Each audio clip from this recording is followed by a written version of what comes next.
messieurs, voici le rituel du canard au sang tel qu'il a été conçu au XIXe siècle. Le canard a été rôti à la broche. La cérémonie du canard au sang est l'une des attractions de ce restaurant. Réservé aux grandes tables, ce plat était pratiquement tombé dans l'oubli. La recette est réalisée par un maître canardier. La carcasse est placée dans cette presse à canard d'époque. Elle permet d'extraire toutes les saveurs de l'animal. Ce jus est l'ingrédient principal du plat. Je vais faire un cognac flambé. Ensuite, je vais rajouter notre base de sauce bordelaise. Après, je vais lier le sang et les sucres du canard dans la sauce, selon la grande tradition. Ensuite, je vais rajouter un peu de porto rouge, du beurre, du citron et un peu de poivre pour terminer. Nous ne sommes pas dans un restaurant étoilé, mais dans un buffet à volonté. Loin des quartiers chics, dans une zone commerciale en périphérie de la ville, les grands buffets de Narbonne jouxtent le bowling et la piscine municipale. Il est le plus grand restaurant de France et attire chaque année 370 000 clients venus de toute l'Europe. C'est tous les jours samedi soir chez nous. La raison de son succès, toute la gastronomie française à volonté. Les grands classiques, lièvre à la royale. Allez, mesdames, messieurs, un Rossini saignant est prêt. Vol au vent ou cuisses de grenouille. Les fromages, 111 différents, le plus grand plateau du monde. Mais aussi des huîtres, du foie gras, du saumon, sans aucune limite, si ce n'est la taille de l'estomac. Le repas de Gargantua pour 52,90 €. Comment fonctionne cette immense machine qui emploie 200 salariés? Comment peut-elle réaliser chaque année près d'1 million d'euros de bénéfices? Ça marche, on va rappeler. Oui, chef. Bienvenue. Merci. Pour avoir une table, il faut s'y prendre à l'avance. Allez, suivez-moi. On vous suit. Nicolas Rochefort a réservé la sienne il y a 6 mois. Cet informaticien a fait 4 heures de route depuis Grenoble pour fêter son anniversaire ici avec 11 amis. Et vous serez installé donc dans la salle à manger de Max Le Verrier. Suivez-moi, je vous accompagne à votre table. Ça claque. Tout est fait pour en mettre plein la vue. Œuvre d'art originale, signée par l'un des maîtres du style art déco. Dîner aux chandelles, avec nappe en tissu et argenterie. Vous êtes ici libre de vous déplacer comme vous le souhaitez. Demandez ce que vous voulez. Ouais. Le maître d'hôtel distribue la carte des vins, mais aussi un plan. Allez, on va manger. Indispensable pour se repérer dans le dédale des buffets. Je garde le plan, moi. Tu sais qu'il veut pas se perdre dans le resto. Moi, je vais au foie gras. Ah, foie gras aussi. Foie gras aussi. Ah bah bien sûr. Si je dis pas de bêtises, le foie gras, ça va être là-bas, non? Je pense que c'est là-bas. Ah. C'est là-bas au fond. Eh bah vas-y, je te Foie suis. gras. Attends, là, c'est les desserts. Bon, de toute façon, on va déambuler, on verra bien. Oh oui, déambulons. Pour se mettre en appétit, plus de 500 entrées différentes, dont 9 sortes de jambon, des pâtés en croûte ou une montagne de fruits de mer. J'ai tout donné de la tête. Il y a une volonté d'en mettre partout, c'est ouf. C'est incroyable. Bonsoir. Qu'est-ce que vous conseillez? Moi, je vous dirais soit l'armagnac parce qu'il est bon. Après, nous avons la truffe, au piment basque, le sel, le poivre. Eh ben, on va partir. Moi, je vais commencer par armagnac, du coup. Piment basque aussi, s'il vous plaît. Il y a 9 variétés de foie gras. À la truffe aussi, c'est possible. Anthony, vous voulez manger quoi, vous? Voilà, moi je pars sur un homard. Là, c'est exceptionnel. J'ai jamais goûté les homards. Pour le coup, c'est la première fois. Donc là, je pense qu'on est là pour en découdre. On va déjà manger ça. S'il y a besoin de place, on tassera un petit peu. Anthony n'attend même pas ses comparses pour débuter sa dégustation. Ah ouais. J'adore. C'est quelque chose que j'adore. Je suis presque ému, ouais, parce que c'est onéreux, donc voilà, on n'a pas accès. Après avoir repris 2 fois des entrées, Nicolas a encore de l'appétit pour le plat de résistance. Moi, je vais prendre de la côte de bœuf. J'ai aussi du gigot d'agneau et du cochon de lait qui est cuit à la broche juste derrière vous, juste là-bas, Charles. Faut prendre les 3? Avec plaisir. Eh ben, je prends les 3. Il y a cette dégustation. Hein. Ouais, c'est ça. Anthony, lui, poursuit ses expériences. Donc c'est une sauce au sang, du coup, c'est ça? Avec le fameux canard au sang. Trop bon. C'est les trop hauts, terre et Thomas, c'est un peu pour toi, puis au bon mignon, ouais. Allez, hop. Avant d'attaquer le buffet des desserts, la seule chose qui ici ne se mange pas, le gâteau d'anniversaire en carton-pâte.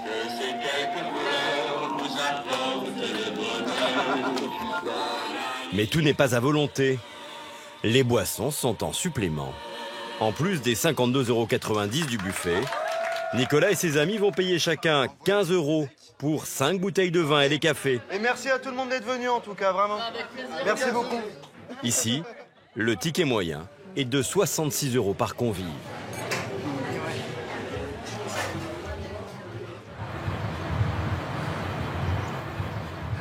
Bonjour, bonjour, bonjour monsieur le cuisinier, les pâtissiers. Derrière ce concept unique, Louis Privat, 70 ans. Passionné d'art, il veut faire de chaque repas un spectacle dont les stars sont les plats. Il emploie même une éclairagiste à plein temps. Bonjour. Bonjour. Voilà le challenge. Il faut arriver à éclairer ça. Ce jour-là, Rose est chargée de sublimer cette nouvelle coupe argentée à 3 000 €. Elle doit servir de présentoir à la crème brûlée de foie gras au Porto. Mais ce qui m'intéresserait, c'est le plus difficile que vous allez avoir à faire, c'est d'éclairer le pied. Comme d'habitude. Comme d'habitude. Vous partez d'où là? On va être obligé de partir d'en haut avec cela. Rose travaille pour Louis Privat depuis 10 ans.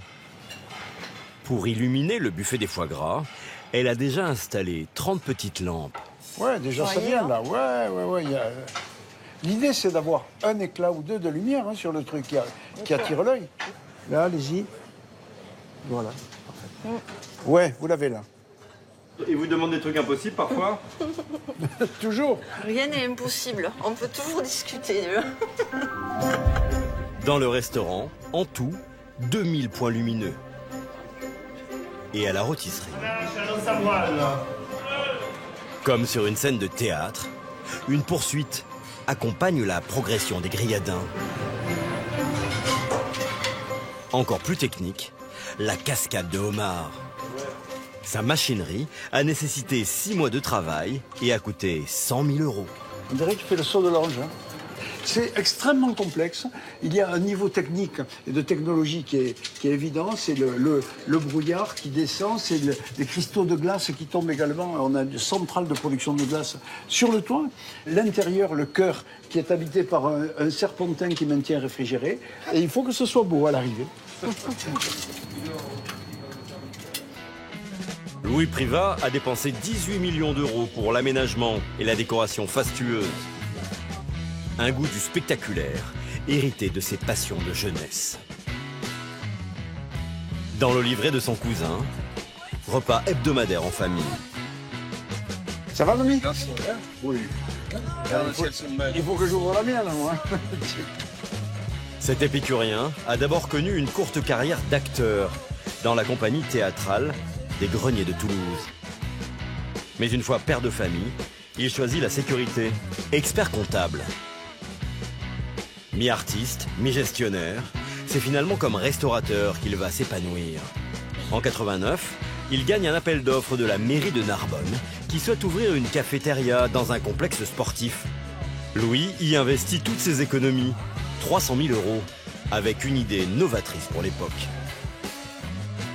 Il faut bien noter que c'est le premier restaurant en France à proposer une formule buffet à volonté. Ça n'existait pas. Alors tout le monde connaissait le Club Med, mais c'était des formules pour des hôtels ou des villages de vacances, mais des indépendants, des restaurants qui faisaient des formules buffet à volonté, il n'y en avait pas.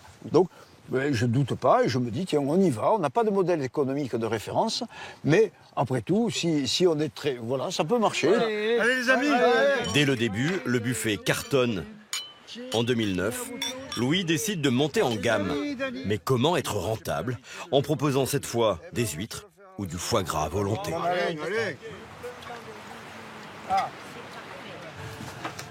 Bonjour tout le monde. Une des clés, anticiper ce que chaque client va lui coûter.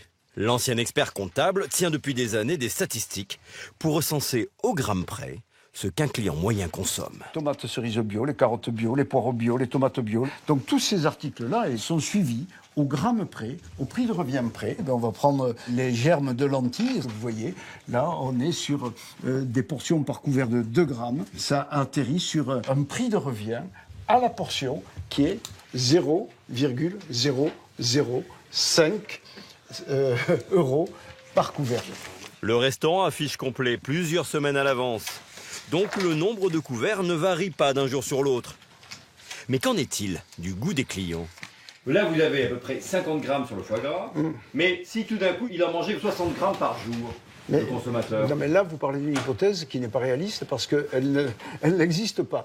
On sait statistiquement que la consommation de foie gras sera à ce niveau, ou la consommation de turbo, ou la consommation de charcuterie. Et ça ne varie pas. Et ça ne variera pas. Donc, cette question ne se pose pas. Et pour réduire les coûts, tout est fait sur place. C'est bien, c'est pas mal, très bien. 7 pâtissiers à plein temps produisent 4500 gâteaux par jour et 1500 macarons. Des volumes qui permettent de réaliser des économies d'échelle. Mais dans un buffet, la tenue des aliments est aussi importante que le goût. Bonjour à tous. Bonjour à tous. Bonjour. Ce jour-là doit être testé un nouveau baba à la framboise. Allez, on va goûter celui-là. Alors, on imagine que le public se sert et on va voir si c'est jouable déjà. Alors, moi, le tapis de fruits rouges, il est problématique au tranchage. Hein. Donc, il faut faire attention. Peut-être il faut créer des espaces et trancher entre les espaces. Hein.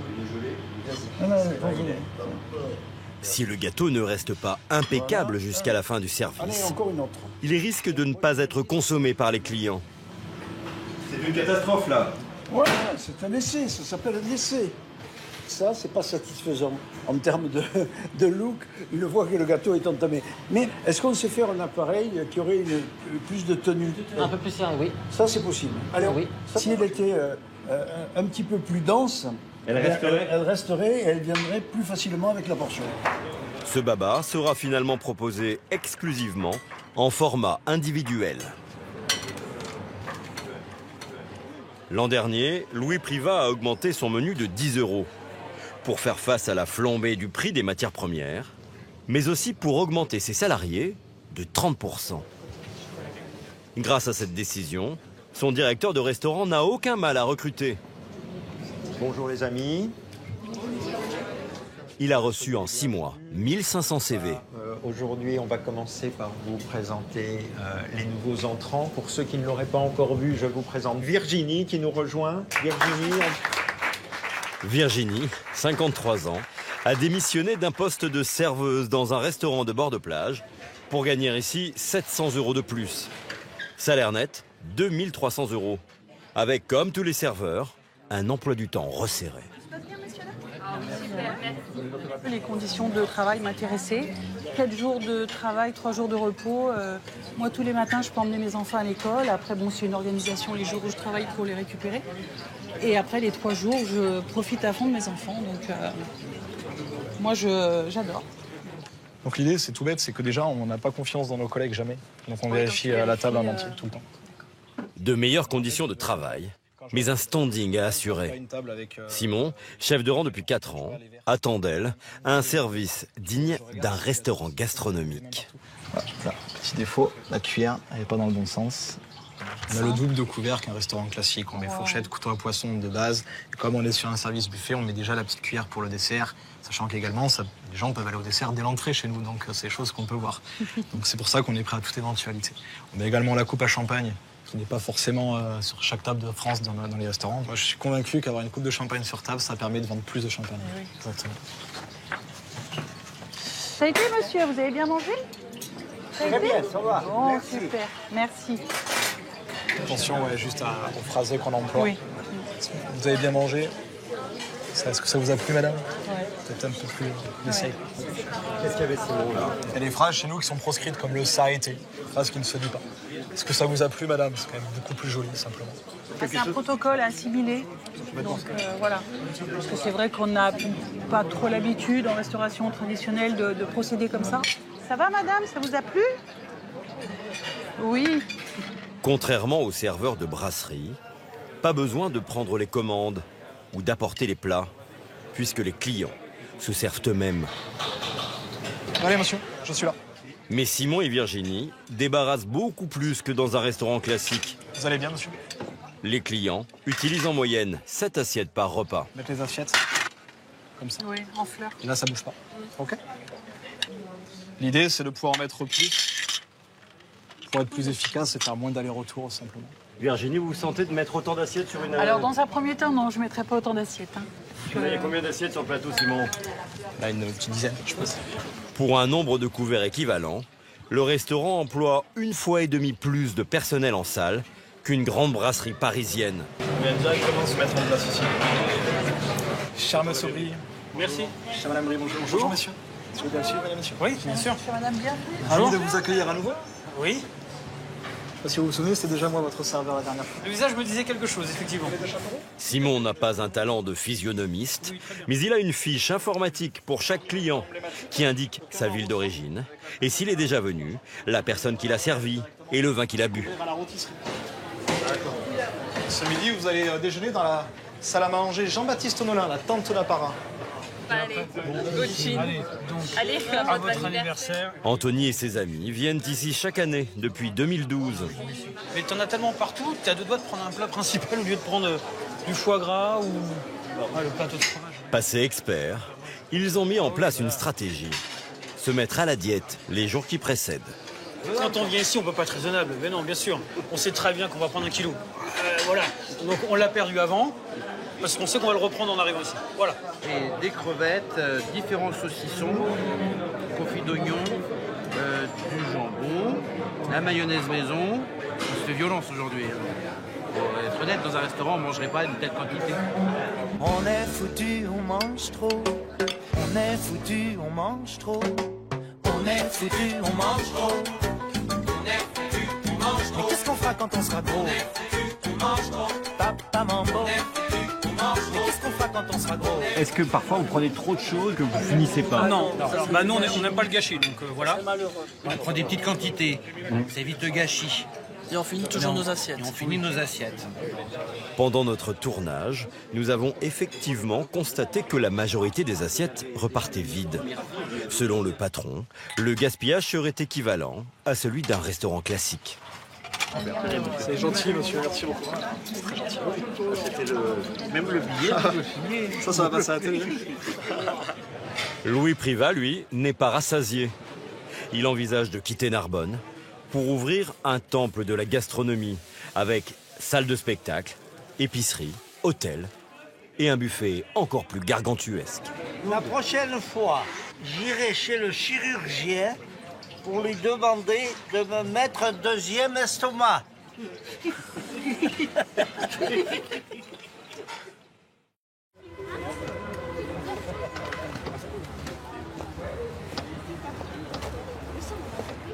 18h45, c'est la ruée vers l'orgie de nourriture. Bonjour, 4 personnes. 4. Là-bas, s'il vous plaît. 5 adultes, 6 enfants, 11.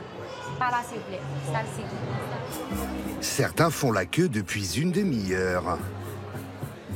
Car dans ce restaurant, pour 25 € par adulte, 15 par enfant, les clients peuvent se resservir autant de fois qu'ils le veulent et faire tous les mélanges possibles. moi c'est une poubelle mon assiette. Je mets tout et n'importe quoi tant que ça rentre. Il y a même du foie gras. La mousse de foie gras et le gouda au cumin côtoient les nems au porc et aux crevettes. Bulots, huîtres et tourteaux rivalisent avec les sushis multicolores. Tout est prêt. Au total, 300 plats différents dans ce buffet à volonté. 70% asiatiques, 30% européens. Oui, j'en profite. Hein. J'ai pris toutes les variétés en fait. Des calamars, des couteaux, des bêtes, je crois que ça s'appelle comme ça. Et puis des crevettes, voilà. Dans une ambiance censée évoquer les fonds marins, ce restaurant réalise jusqu'à 1000 couverts le samedi. César, un électricien de 50 ans, est un habitué du concept. Il a fait 20 km avec ses 3 enfants pour s'en mettre plein la panse. La veille, le matin, on ne mange pas. On sait qu'on va manger. On va venir manger le soir. C'est votre première assiette, là, ou la deuxième? C'est la deuxième. Ça, c'est la deuxième. Ah, déjà? Oui. Oui. Coquille Saint-Jacques, joli, gigot d'agneau, un peu de porc. Parce que là, ça vous revient à combien par personne? 25 euros, 24,90 €, donc 25. Ce qu'on a pris là, si c'est un restaurant normal, ça sera trop, ça sera 50, 60 euros par personne. Un poulet que j'ai pris tout à l'heure, il n'était pas super bon, mais... On sent parfois dans des bouts congelés ou... Enfin, c'est du surgelé. C'est dans la même chose. Ce buffet à volonté est l'un des plus grands d'Île-de-France. On en compte plusieurs milliers dans tout l'Hexagone. Des restaurants qui ont la cote en ces temps d'inflation, grâce à une promesse, manger plus sans payer plus. Alors quelles sont leurs recettes pour être rentables? Avec quelle qualité dans l'assiette? Premier secret, donner un sentiment d'abondance. En cuisine, Tachi est le champion de la crevette. Il a 10 minutes pour donner du volume à ce plateau de 200 pièces.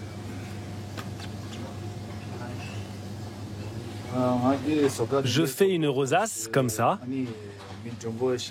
et je remonte les crevettes comme une pyramide.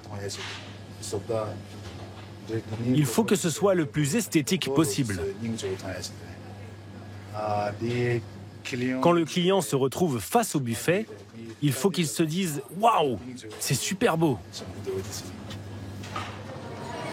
En mettre plein la vue, avant même que le client ne commence à manger, c'est l'autre clé des buffets à volonté.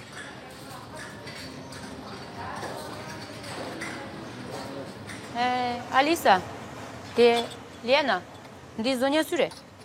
Non, ça c'est pas bon. Il faut mettre sauce.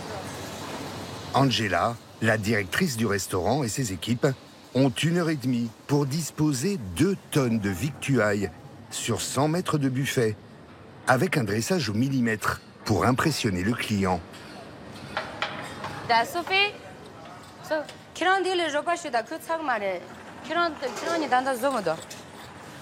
50% des aliments sont surgelés, comme les desserts. Il faut les installer en premier pour que les petits fours, achetés 20 centimes pièce, aient le temps de décongeler.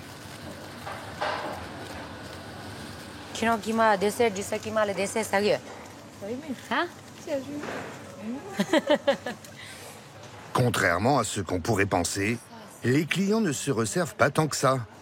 La sensation de satiété arrive au bout de 20 minutes. Angela a calculé que chaque client dévorait en moyenne 1 kg, 1,2 kg de nourriture. C'est plus que dans un restaurant à la carte. Mais ici, les frais de personnel sont réduits. 3 fois moins de serveurs.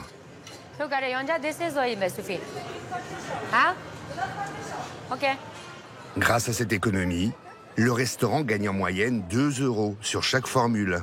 Mais l'établissement a trouvé une autre manière de gonfler ses bénéfices. Tu donnes le ticket pour payer à la fin? Elle a 20 ans et tibétaine. Elle était réceptionniste avant dans un hôtel parisien. Elle a appris le français via les séries Netflix. Vous voulez autre chose? Ça va? D'accord. Sa mission, avant même que le client aille au buffet, le faire consommer. Vous avez choisi à boire? Cocktails, sodas, bouteilles de vin ne sont pas compris dans la formule. Des extras sur lesquels le restaurant fait son beurre. Un pichichi, bien sûr. C'est noté. De rien. Je vous mets la carte juste là, au cas où. D'accord. De rien. L'établissement réalise 50% de marge sur les boissons. Tout le monde est prêt? Autre extra, le gâteau d'anniversaire. Facturé 20 € en plus. Bougies et mise en scène comprises.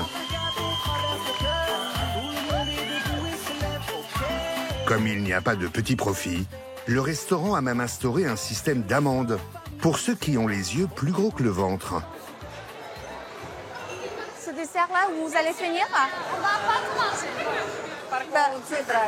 Je suis vraiment désolée, mais on est obligé de mettre 5 € d'amende. Il faut tout manger. Mais vous voulez les reprendre? Non, on ne peut pas le reprendre. Il faut soit vous finir, soit mettre 5 € d'amende en fait. Ah, ok. Pour éviter la prune, 5 € par assiette, cette cliente s'empresse de dispatcher les restes. En fait, on met une amende, c'est pour gaspillage en fait. Il y en a un qui prend genre vraiment beaucoup et après il laisse et il ne mange pas en fait. Ce groupe d'amis s'en sortira pour cette fois, en finissant leurs assiettes. Avec des clients qui naviguent sans cesse entre leur table et le buffet, difficile de contrôler les sorties. Ça a été, mesdames. Ilyes, le vigile, vérifie que chacun a bien payé la note. Il a été embauché après l'ouverture. 200 clients étaient partis sans régler. Ça a été, monsieur, dame? Oui. Venez, madame. Bonsoir et bon week-end. C'est une maladie. Et pas question de sortir fumer sans prouver qu'on a déjà payé. Tout à l'heure, c'est une fille, elle a tenté. C'est une fille, elle a tenté. Elle m'a déjà sorti fumer une cigarette. Après 2 minutes après, elle est sortie de la caisse à un moment. Elle tente. Une fois, elle a un client, elle est venue avec une valise à roulette. Elle était là à la salle D. Elle a rempli les crevettes, elle a rempli les pizzas. Dans sa valise. On attrape ça. 23h, fin de service. Finalement, le gâchis, c'est moins ce qui est laissé dans les assiettes que ce qu'il reste dans les bacs. 大姐，这个还是扔了吧。这个扔了。Ça part à la poubelle? Ça? Oui, c'est pas à la poubelle, oui. 这个浪费也没办法，因为餐饮业就是这样的。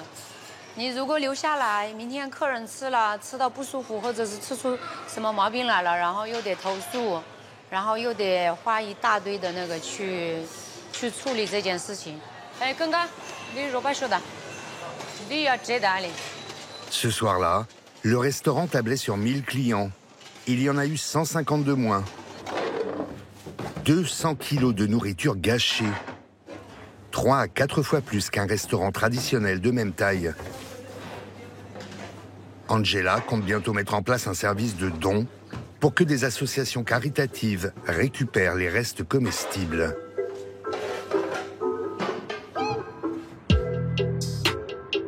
Comme la plupart des buffets à volonté, ce restaurant est en périphérie de ville, près d'un échangeur d'autoroute, au sein d'une zone commerciale, qui draine beaucoup de passages, même le midi.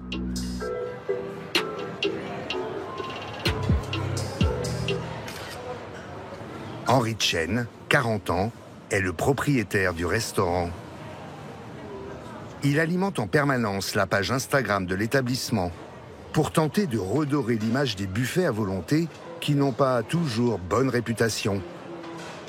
Le sien n'échappe pas aux critiques. Là, il y a un avis négatif du 1er novembre 2022. Restaurant horrible, dîner avec une de mes filles, une erreur monumentale. La nourriture est vraiment dégueulasse. La viande, quand je l'ai croquée, elle n'était même pas décongelée. Et dans ce cas-là, on a réunion avec tous les chefs de cuisine. Pour l'instant, le problème est déjà résolu. Et souvent, on invite le client de revenir une deuxième fois, gratuit, pour tester le changement de les efforts qu'on a fait. Les produits sont divers et variés et bons. Monsieur Chen a investi 2 millions d'euros il y a 4 ans pour racheter ce qui était à l'époque un magasin de moquettes. Né en Chine, le petit Jun arrive en France à l'âge de 23 ans pour faire des études de gestion et décide de se rebaptiser Henry, en hommage à son joueur de foot préféré, Thierry Henry, champion du monde 98. D'abord grossiste dans les produits surgelés, ses clients sont des buffets asiatiques. Il sent le bon filon, trouve des associés et se lance. Un choix de carrière dont sa mère, paradoxalement, n'est pas fière. Oui, j'étais au lit. Ça fait 1 heure que j'attends ton appel. Man Tian, 60 ans, vit en Chine. Cela fait 3 ans qu'Henri n'est pas rentré la voir à cause du Covid. Tu me manques beaucoup. Je n'ai qu'un fils et tu travailles dur, ça m'inquiète. Toutes ces années d'études pour finalement travailler dans la restauration? Tu devrais revenir en Chine pour faire fonctionnaire du parti. Ça serait plus simple. Ok. Mais bon, ne dis pas aux journalistes que j'ai dit ça, hein. Je traduis ou... Ouais. Mais dis donc, t'as un peu grossi, non? Fais attention à ton cholestérol. Allez, au revoir. Le business d'Henri, lui, est en bonne santé. 4 millions d'euros de chiffre d'affaires, 10% de convives en plus l'an dernier, qui ont l'impression d'en avoir pour leur argent alors que les prix flambent. Mais l'inflation fait aussi grimper les coûts de Monsieur Chen. Salut Sabir. Ouais, comment ça va? Bien. Sabir est l'un de ses fournisseurs. Il lui livre des fruits et légumes et des œufs, 1 tonne chaque semaine. Tu sais très bien que depuis l'ouverture... Ça fait 4 ans. Ouais, la facture depuis le début, de 8 000 jusqu'à aujourd'hui à 22 23 000. Après, le chiffre d'affaires n'est pas le même. Il y a 4 ans, le gasoil, on le payait 1,29 €. Alors qu'il est où je te parle, on est à pas loin de 2 €. On les a dépassés, les 2 € au mois de mars. Je ne peux pas continuer à monter. L'an dernier, Henri a dû augmenter de 2 € sa formule buffet. S'il augmente encore, les clients risquent de ne plus venir. L'aller-retour, le camion, aller-retour, c'est 150 km, donc je le sais très bien. C'est pas moi qui les invente les prix, malheureusement. Il est en position de force, car il est le plus gros client de Sabir. Le fournisseur n'a pas intérêt à ce qu'il aille voir ailleurs. Les champignons. Lui, il sait de tirer les ficelles pour voir vers le bas. Et vous pouvez baisser, faire une ristourne là? Moi, je fais tout. Je baisse pas, mais je fais des remises très très importantes. Il le sait très bien, il ne peut pas te le cacher. Ça, c'est quelque chose entre nous. Ben, je m'allonge, je trouve la solution avec lui. Donc vous baissez, vous faites une ristourne? On peut le dire comme ça. Finalement, Sabir acceptera une remise de 3% sur toutes les prochaines commandes. Le succès des buffets à volonté est tel que désormais, il se décline dans tous les styles. Dans la zone industrielle de Billières, près de Pau, ambiance palais des 1001 nuits.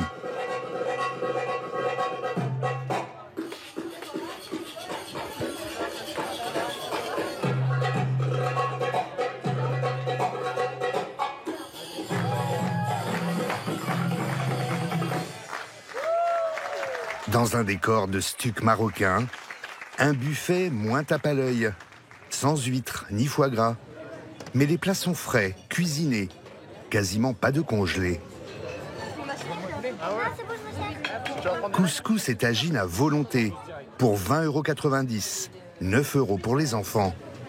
Messieurs, dames, bonsoir. Les maîtres des lieux sont Saïd Boufarcha et Samir Brahimi. Alors, on est au Maroc. Ça va, vous allez bien? Impeccable, on s'est occupé de vous, oui? Oui, évidemment. Oui? Allez, allez-y. Allez, je vous en prie. 2 beaux-frères qui veulent redonner au buffet à volonté du prestige. On n'est plus sur la comptine, flunch, tout ça, voilà. Le congelé, on arrive, on ouvre le sachet, on pose comme ça, voilà. Nous, on a changé cette image-là, on a redoré l'image du buffet par tout ce voyage. En fait, c'est une invitation au voyage. Un voyage qui exige une préparation au cordeau. 8 employés en cuisine. Tout est mijoté la veille ou le matin pour le soir, comme ce tagine d'agneau géant. 40 kilos de viande. Là, il y en a pour combien de personnes? Ça, pour 100, 120 personnes, ça va. Des plats conservés en chambre froide 24 heures maximum et réchauffés avant chaque service. Karima, la chef de cuisine, surveille les stocks et relance les fourneaux quand c'est nécessaire. On a notre stock de semoule. On connaît les quantités. On sait que par exemple, ce bac, ça nous fait 30 personnes, 25 personnes. Moi, je connais mes moyennes. Là, on a le poulet mariné. Toujours pareil, ça c'est le best-seller. Le poulet, tout le temps. Vous avez l'agneau, là. J'ai 2, voire 3 services d'avance, pas plus. Là, je sais que j'ai 3 tagines champignons. Hop, dès que celui-là il est fini, on arrive au deuxième. Là, c'est l'alerte. Et je repars derrière, je refais 2 tagines champignons. On a toujours le truc de se dire, il faut qu'il y ait assez, faut pas qu'il manque. Attention, faut pas que ça se périme, faut que ce soit bon, faut que ce soit frais, faut que ce soit beau. La formule a du succès. Jusqu'à 1000 couverts par jour en été. Moi, j'ai vécu au Maroc. J'ai jamais vécu un buffet aussi bon que celui-ci. Même au Maroc. Ah oui, vraiment, vraiment. Des produits qui semblent de qualité. Profitez-en. Mais Samir et Saïd n'en oublient pas les règles élémentaires de rentabilité d'un buffet. Les nouveaux légumes sont arrivés. Il y a d'abord un sens pour se servir. Les produits qui coûtent le moins cher au restaurant, comme les légumes et la semoule, sont en début de buffet. Du coup, il reste moins de place dans l'assiette pour mettre les produits les plus chers, comme la viande. Autre technique, la fausse assiette creuse. L'astuce, en fait, c'est que nous avons des assiettes qui sont plates, ce qui permet de ne pas trop remplir. Tout simplement parce que, comme elles sont plates, dès qu'on met, elles gonflent. Et quand elles gonflent, le client, il pense qu'il s'est beaucoup servi. Et à partir de là, l'assiette, au maximum, ne dépassera pas 750 grammes. Et là, on se retrouve sur un prix moyen qu'on avait à pas dépasser de à peu près 6 €, 7 €. Quand il ne dépasse pas les 6 €, 7 €, notre concept continue à rester rentable. Samir dégage 400 000 € de bénéfices chaque année. La success story des 2 beaux-frères a commencé il y a 10 ans, avec l'ouverture d'un petit restaurant qui s'est vite agrandi. Ne brûle pas, hein? C'est la maman de Samir, Aïcha, qui leur a inspiré le concept. Tous les dimanches, elle préparait le couscous pour toute la famille, 20 personnes. Chacun composait son assiette en mode buffet. في الريستوران نوريهم كيفاش يديروا العطريه يديروا زيت العطريه تو في كوم سا ça y est. Samir, il vous a donné des droits d'auteur ou pas? Oui, parce que mon fils. Mon fils. Quand ils se sont lancés, voilà, la familia. Samir était vendeur sur les marchés, Saïd commercial. Sans argent ni expérience, ils ont récolté les économies de toute la famille. Là, vous avez avec le poulet et l'agneau, là. 70 000 €. Mais le plus compliqué a été de trouver un local. Les propriétaires les regardaient d'un mauvais œil. On était de petits rebeux, comme ils disaient à l'époque, voilà. Et donc, à chaque fois qu'on allait, ils nous demandaient beaucoup de garanties derrière. Ils n'avaient pas confiance en nous.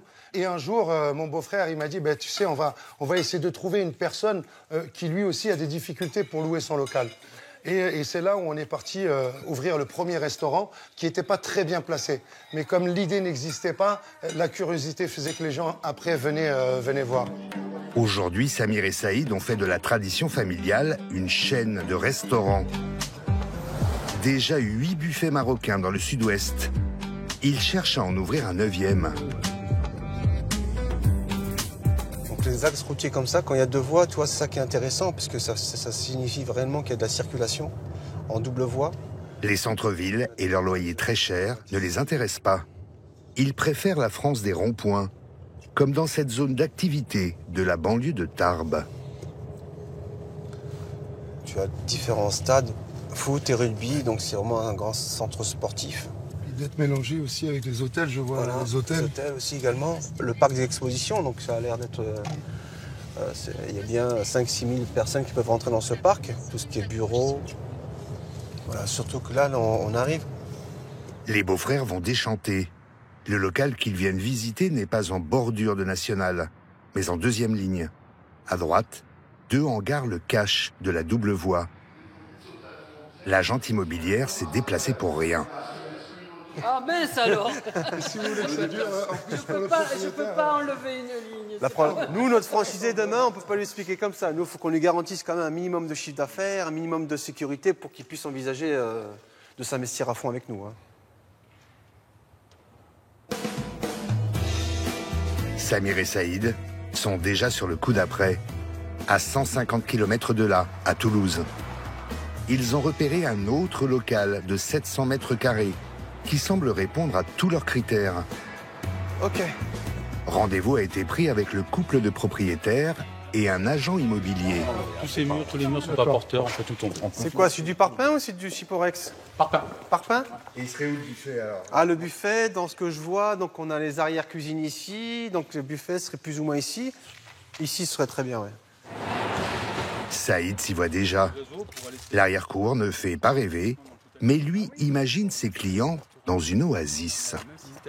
On peut y faire une terrasse comme à Pau, on peut faire une palmeraie. Hein. Ça peut être sympa, ouais. La seule condition. Une palmeraie? Oui, oui. C'est comme au Maroc, comme chez nous. C'est vrai? Ah, c'est top. Une palmeraie traversée par une ligne de chemin de fer.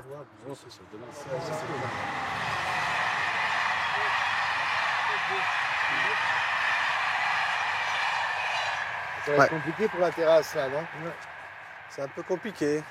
Mais on mettra la musique un petit peu plus fort. Ouais, pourquoi pas, mais ou un mieux en tirer la charge du bailleur, pourquoi pas aussi. Le bruit est un problème et le loyer un peu cher, 7 000 €. Alors Saïd va négocier. Ok.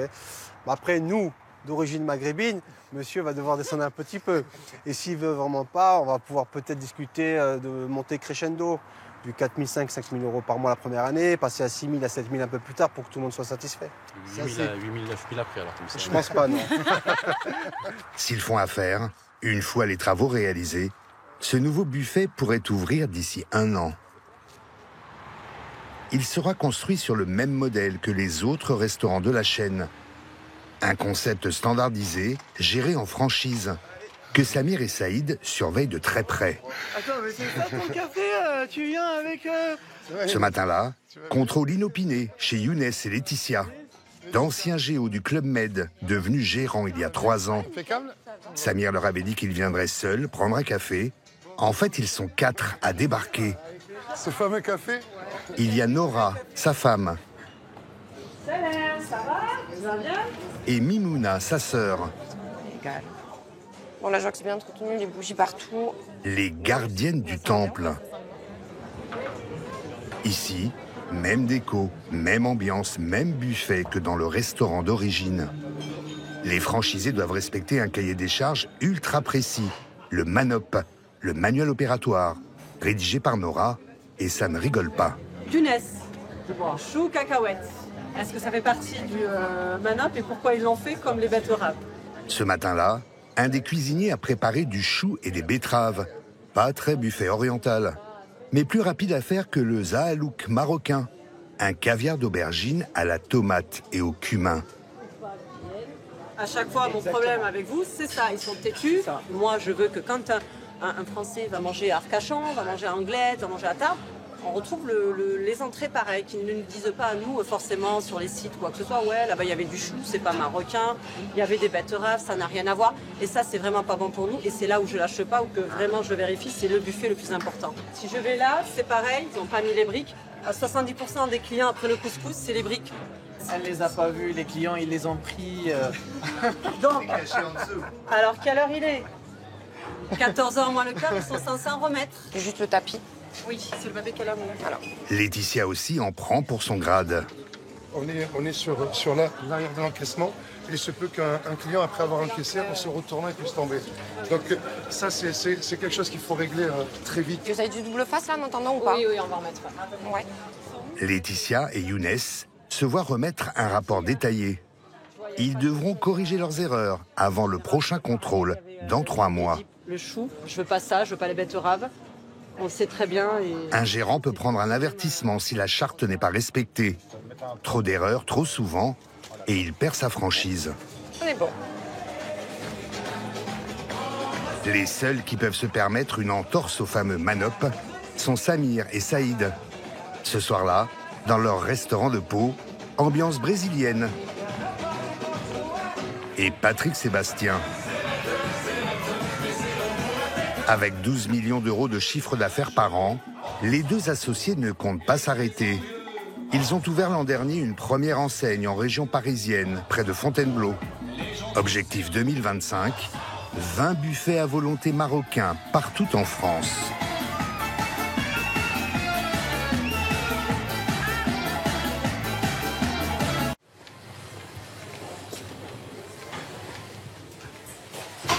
Bonjour. Bonjour. Entrez, je vous en prie. Allez, venez. Il est midi. Coucou. Allez-y, allez-y, je vous en prie. Et ce bus de 60 Savoyards en vacances découvre ce buffet à volonté de Salon de Provence. On a faim. Ici, tout le monde paie le même prix. 21,90 € pour se remplir la panse. On prend ce qu'on veut, on prend ce qu'on aime. Voilà, je pense que c'est le but. Et c'est bien, c'est très bien. Et la quantité ? Oh ben, c'est à volonté, donc il n'y a pas de problème. Mais il faut faire attention parce que c'est un piège. Ah, des tomates. Moi, j'aime bien les tomates. Je prends des tomates. Un peu de charcuterie, des crudités, des poireaux. À 9, voilà. C'est pas mal. Ah, léger, léger. Jambon, un peu de pâté, mortadelle, tomates et puis saladière. Ça va, ça suffit. C'est très bien. Pardon. Comme Jackie, 78 ans, il faut savoir jouer des coudes entre les 17 entrées, 5 plats et 6 desserts différents chaque jour. Oui, apparemment. C'est par les nouveautés de la viande. Le taureau d'arène. Au menu, cuisine traditionnelle française, gardienne de taureau et blanquette de veau. Ratatouille de taureau, gratin.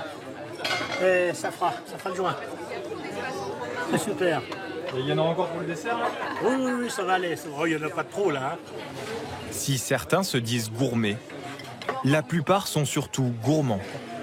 On va tout mélanger.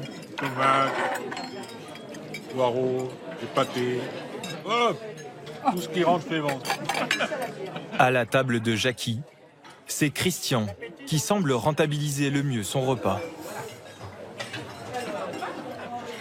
Et de 5.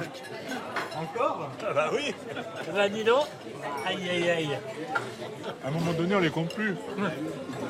Manger plus, Excellent. sans payer plus. Il me faudrait des omelettes, s'il vous plaît, tablier du sapeur et des poireaux vinaigrettes, des poireaux en entrée, s'il vous plaît, un petit peu. Pas une grande assiette. Olivier, le patron, a créé ce buffet à volonté il y a 5 ans, moins cher selon lui qu'un restaurant classique. Si on était dans une brasserie normale, entrée, plat, fromage, dessert, on avoisine plutôt les 35 €, voire les 40 €. Aujourd'hui, avec la qualité qu'on fait, les plats qu'on met qui sont cuisinés, c'est le prix d'un plat et la moitié d'un dessert. Et en plus, ils ont des entrées, et en plus, ils peuvent choisir plusieurs desserts. Et ils ont le plateau de fromage. Le buffet à volonté, une formule à succès en temps d'inflation. Midi et soir, 130 personnes minimum se pressent dans le restaurant de Salon de Provence. Il y a 1 an, Olivier en a même ouvert un deuxième à Aix. Des petits prix, une proximité avec les axes routiers. Il vient concurrencer les historiques buffets asiatiques, avec une promesse, pas de surgelés achetés à des fournisseurs, uniquement des plats faits maison. Recette d'un buffet à succès.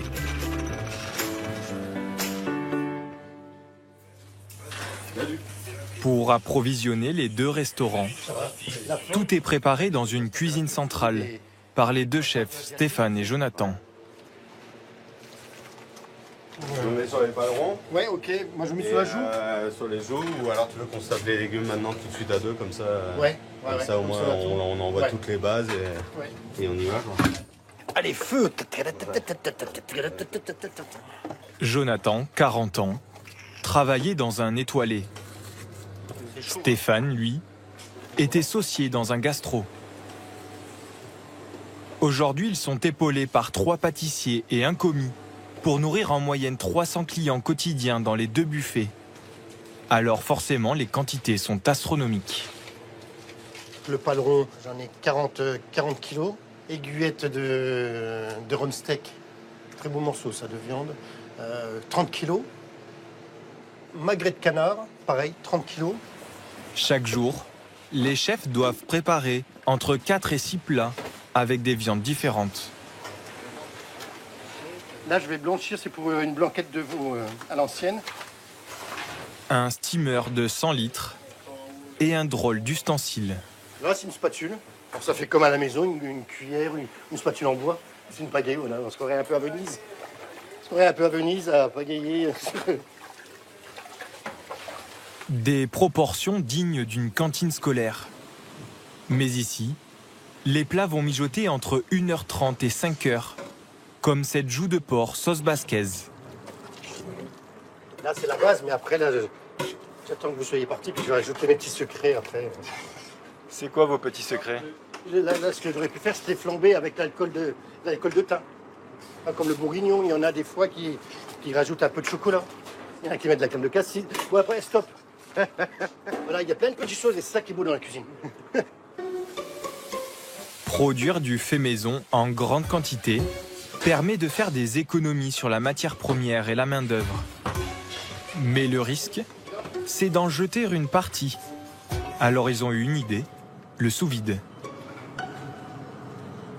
Donc le but de ce sac, c'est surtout pour pouvoir contrôler le gaspillage, pour qu'il y ait moins de pertes possible. Et ça nous permet de pouvoir vraiment, par rapport à l'affluence qu'il y a au restaurant, de prendre vraiment que ce qu'on a besoin. Chaque restaurant utilise en moyenne 1 à 2 sacs par service, avec un avantage. Ils peuvent être conservés longtemps. Et voilà. Et donc là, ça a retiré tout l'air. Et là, la poche, comme ça, vous pouvez la garder. Nous, on peut la garder maximum 21 jours. On ne va jamais jusqu'à 21 jours. Mais voilà, au maximum, sans qu'il y ait de transformation du produit. Ça va être mangé quand alors? Là, après-demain. Pour proposer un buffet à volonté à bas prix, les chefs ont un autre secret. Rien ne se perd, tout se transforme. Même le gras du magret. Et je retire et après je vais le faire fondre tout doucement dans une sauteuse. Et on va utiliser la graisse de canard pour colorer les palerons, ce qui va apporter du goût à la préparation. Et puis ça fait aussi un gain d'argent par rapport à l'huile utilisée ou le beurre pour colorer les palerons. Même le bois d'asperge, la partie que normalement personne ne mange, est réutilisée. Au lieu de les mettre à la poubelle, nous on va les faire revenir avec un peu d'échalote, du thym, du laurier, un peu de crème. Et ça va, on va faire une panna cotta d'asperges à la fusion d'asperges. Une entrée originale. Ici, le gaspillage est strictement interdit. On mettra la charcuterie là-bas. Ok. C'est l'obsession d'Olivier, le gérant du restaurant. Tout est fait sur le buffet pour ne pas trop consommer. On a réfléchi sur la dimension d'assiette pour pas qu'elle déborde. Et pour pas qu'elle soit trop grande et pour pas que les gens ils aient, comme on dit, les yeux plus gros que le ventre. Donc là, on peut mettre une part d'une personne. Et donc l'assiette, elle est dimensionnée pour avoir des petites pommes de terre rôties, de la viande et en plus, elle est plate. Donc on évite qu'elle soit des bols ou des grosses assiettes qu'ils n'arrivent pas à la finir. Ça, c'est très important. Si on a du gaspillage, après, c'est la marge qui s'en va. On avait des gâteaux de pâtisserie. Si je rapproche un petit peu ça, là, ça fait une part de pâtissier. Mais c'est trop. Et il y en a 2 fois trop. Parce que si jamais ils prennent ça et ça qui est en plus grand, ils laisseront la moitié. Et donc ces portions-là, c'était trop grand. On les a petit à petit réglées pour faire des bouchées pour que les clients puissent les goûter. Tout est mesuré, calibré. Il sait exactement combien lui coûte chaque client qui paye son menu 21,90 €. Le coût de la matière première dans l'assiette par client est autour de 7 € et elle est quasiment constante à l'année. C'est extraordinaire. Qu'on mange ou qu'on mange pas, on arrive toujours au même coût matière. Avec le système du buffet à volonté, il économise un poste de serveur. Alors, est-ce que vous avez choisi? Une grille membrée pour moi en 50. et un cuisinier à temps plein avec sa cuisine centrale. Une approche presque scientifique de la restauration. Olivier, 51 ans, est originaire de Picardie. Ingénieur de formation, il dirige d'abord des usines de chaudronnerie, puis une société de transport à Salon de Provence. En 2019, ce fils d'agriculteur plaque tout pour revenir à son premier amour, la cuisine. Là, c'est mon papa et moi, je suis dessus. Et moi, quand je suis né, il y avait beaucoup d'animaux. Et donc, on chargeait de la paille pour les cochons. On avait beaucoup de cochons. Par exemple, je récupérais de la graisse de porc, je mettais des céréales dedans, et l'hiver, et j'allais les revendre aux voisins du village ou dans tout le village pour me faire un peu d'argent de poche pour qu'ils donnent aux oiseaux. Mon grand-père, il avait une propriété assez grande avec plein de pommiers. Alors moi, j'étais cueillir toutes les pommes. Et pendant une journée, je me souviens, maman elle m'a dit « Mais qu'est-ce que tu fais ?» Pendant une journée, j'ai fait des compotes. Je congelais mes compotes, et fraîches aussi, j'allais les revendre. Olivier rachète alors le fonds de commerce d'un ancien restaurant de burgers. Voilà, ça c'est le restaurant, mes débuts. On cassait tout. Il réalise des travaux en famille pour ouvrir son premier buffet à volonté sur 400 mètres carrés. Le restaurant connaît des débuts réussis, mais 9 mois à peine après l'ouverture, le Covid stoppe tout. C'était en mars. Je m'en souviendrai toute ma vie.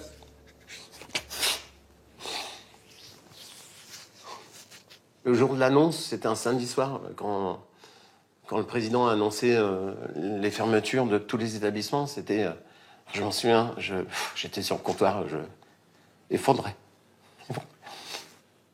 Là, à ce moment-là, quand tout s'est fermé, j'avais tout perdu. Parce que j'ai mis ma maison, j'ai mis tout l'argent que j'avais. Au bord de la faillite, il décide, comme d'autres restaurateurs, de passer derrière les fourneaux pour faire de la vente à emporter. Chez lui, dans sa cuisine, il revisite les plats de sa grand-mère, comme la gardienne de taureau. Olivier lance alors un appel sur les réseaux sociaux. Son post est partagé des milliers de fois, et les commandes affluent, jusqu'à 100 par jour. À la fin du confinement, le restaurant rouvre ses portes. Il y a 2 ans, nouvelle crise, avec l'explosion du coût des matières premières.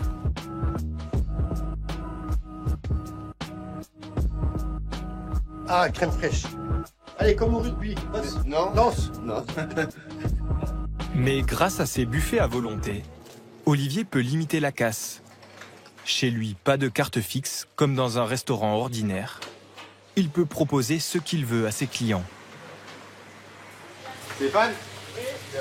Les 2 chefs choisissent donc ce qu'ils vont préparer pour les prochains jours, en fonction des bonnes affaires de leurs fournisseurs. La pluma ibérique, ça peut être intéressant. La pluma ibérique, ouais, en promo. Elle a combien? 9,99. Ouais. On peut la faire mariner un peu, la travailler un peu. Donc on part sur bourguignon, mignon et pluma. Pluma, là où la pluma. 32 chaque. Ouais, c'est bon ça. La pluma, généralement, ça coûte entre facilement 12-13 euros. Là, il la sort à 9 euros, quoi. Donc ce qui est hyper intéressant pour de la pluma ibérique. Ouais, ibérique, ça va être incroyable. Les clients, ils vont adorer. Rien que sur ce morceau de porc, la pluma, les chefs réalisent environ 100 euros d'économie par rapport au prix habituel. Le filet de poète, on a déjà. Si vous voulez, on peut en prendre. Hein. Il est à combien? Je sais qu'il fait à 6, il est plus cher. 5,60. Ouh, pas cher. Ah bah oui. Hein. Et pour essayer de rationaliser au maximum ses dépenses de matières premières, on est sur la centrale. Olivier vient même d'investir dans une intelligence artificielle. Voilà, on prend n'importe quelle facture. Il y a beaucoup de lignes. Donc à décortiquer des factures d'achat, c'est très très compliqué. Oui, par exemple, impossible d'aller chercher et de comparer de la poitrine fumée, puisque eux, ils parlent en 40 tranches, et c'est des tranches de 20 grammes, et quand d'autres vont parler avec des 36 tranches ou des 12 tranches. Et ça, des factures comme ça, on en reçoit tous les jours. Pour 50 € par mois, toutes ces factures sont maintenant scannées et analysées en temps réel. Il obtient ainsi un classement de ses plus gros postes de dépenses par produit. Premier poste de l'année, ce sont les filets de poisson qu'on achète frais. Le deuxième poste, il est un peu inattendu, c'est la crème liquide à 35%. Grâce à ce logiciel et à ce classement, on va être très vigilant sur nos achats, sur les premiers postes de dépenses. Il peut même comparer les prix de ses différents fournisseurs. On est à 3,89, donc 3,90 chez un fournisseur, et on est à 4,36 chez un autre. Donc on a 46 centimes d'écart entre deux fournisseurs. 46 centimes sur 6 briques de crème liquide, c'est pas important. Par contre, sur le volume d'achat que nous avons, ça devient conséquent. Et depuis qu'on a mis ce logiciel-là en place, on voit que derrière, nous travaillons les prix et on achète au fournisseur le moins cher. Vous éliminez des fournisseurs comme ça? Oui, tout à fait. On élimine les pics pour avoir le moins cher.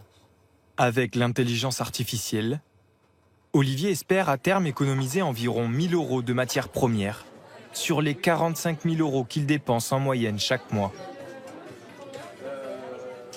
Réduire ses coûts, mais aussi pour être plus rentable, augmenter ses recettes. Ils sont chauds, hein? Il y a environ 1 an, Olivier a eu l'idée de vendre ses plats en bocaux, entre 13 et 28 € à des épiceries de la région.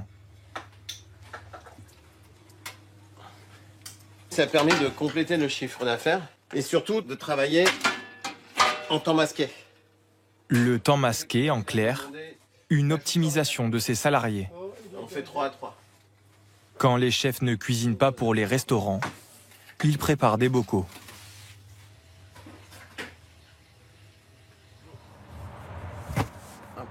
Ouais, tout à l'heure. À tout à l'heure. En restauration, on a toujours des périodes très creuses. Et dans ces périodes creuses, on peut produire. Donc l'équipe de cuisine est utilisée toute l'année. Et ça, c'est important. Aujourd'hui, Olivier livre 72 bocaux dans cette épicerie provençale. Donc voilà, il y a tout ça. Ok. On va regarder ensemble. La blanquette. Oui, 6. Allez. La joue par 6. Là, c'est une livraison à 800 €. Donc c'est une livraison correcte. Voilà, on fait ça toutes les semaines. Avec une dizaine de points de vente, ces bocaux représentent déjà 5% de son chiffre d'affaires annuel. Olivier compte ouvrir son 3e restaurant dans quelques mois, toujours en Provence.